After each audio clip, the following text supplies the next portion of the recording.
Hello, World Trails Conference, and thank you, World Trails Conference, for allowing me to speak today.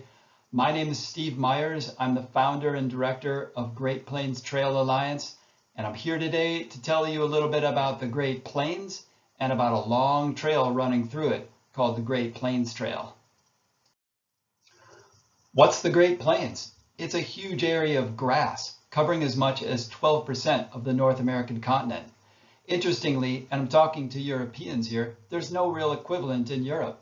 Europe has mountains, forests, even deserts, but it has no large areas of grassland. How big are the Great Plains? Well, it depends on who you ask. Here's 50 published versions of the size of the Great Plains. There's some agreement, but a lot of disagreement. But one thing is for sure, the Great Plains are huge. What's the Great Plains Trail? It's 2,200 miles or 3,500 kilometers through the heart of the Great Plains, running from Texas in the south through 7 states to the US-Canada border. We call it the GPT.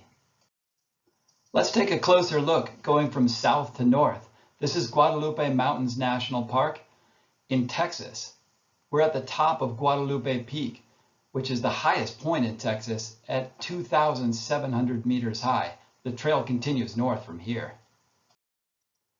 This is me at the Guadalupe Peak trailhead. As I mentioned, it's in a national park. There are actually 4 national parks that the GPT goes through. Guadalupe Mountains, Wind Cave in South Dakota, Theodore Roosevelt in North Dakota, and Carlsbad Caverns in New Mexico. This is Luke Jordan, trail name Strider, seeing him in New Mexico here in 2016. He's the only person to ever hike the entire length of the trail. As you can see, in some places we have to be on roads and not on trails, but they tend to be lonely dirt roads like this. Out of 7 states, the GPT hits high points in 5 of them. Texas, as we talked about, here's Strider again at the high point of Oklahoma. And the GPT also hits high points in Nebraska, South Dakota, as well as North Dakota. One of the goals we have is to increase trail miles and decrease road miles. This is our board member, Kevin, who's hard at work creating trails in Pawnee National Grasslands in Colorado. Not the mountains of Colorado you might have heard of, but the plains. The Great Plains unfortunately has a reputation for being flat. And I hope what you're seeing here is that that's often not true. There's mountains and canyons and these land features known as buttes. This is Pawnee Butte in Colorado, also on the beautiful Colorado Plains. One of the defining features of the plains is space. This is an Oglala National Grassland in Nebraska. With all of that grass, you can see forever all around you. This is our campsite. And to this day, it's one of the most beautiful places I've ever spent the night. Views in every direction. Can't do the whole trail, just do a little bit of it.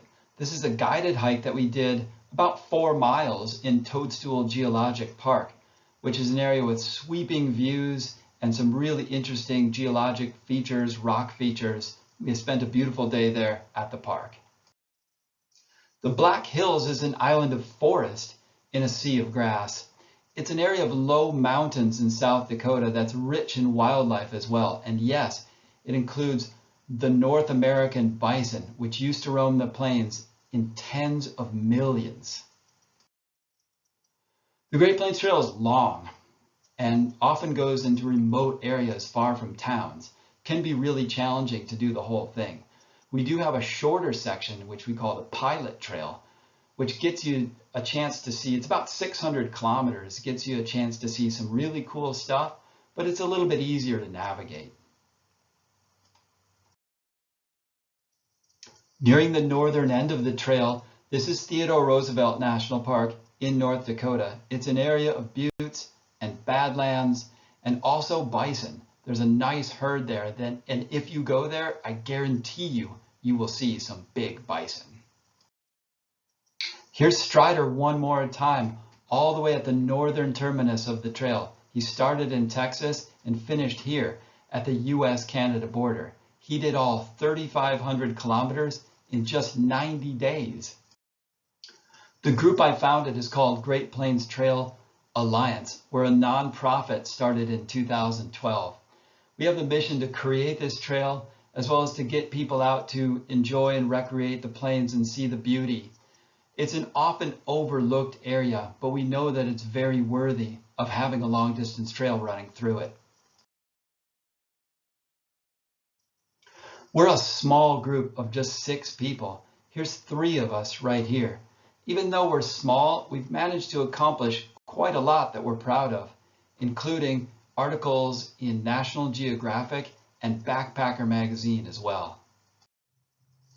This is a short presentation. I'd love for you to learn more. I'd love to be able to tell you more. Here's how you can find more information about us. Our website is greatplainstrail.org, Facebook at Great Plains Trail Alliance, Twitter at GRT Plains Trail, and Instagram at GPT Alliance. The last thing I want to say is that no matter what pictures I show you, it won't do it any justice. You have to be in the Great Plains in order to experience it and know what it's all about. So that's my invitation to you. If you can, come out and see the plains for a day or a week. I'd love to show you around. That's it. Take care, everybody.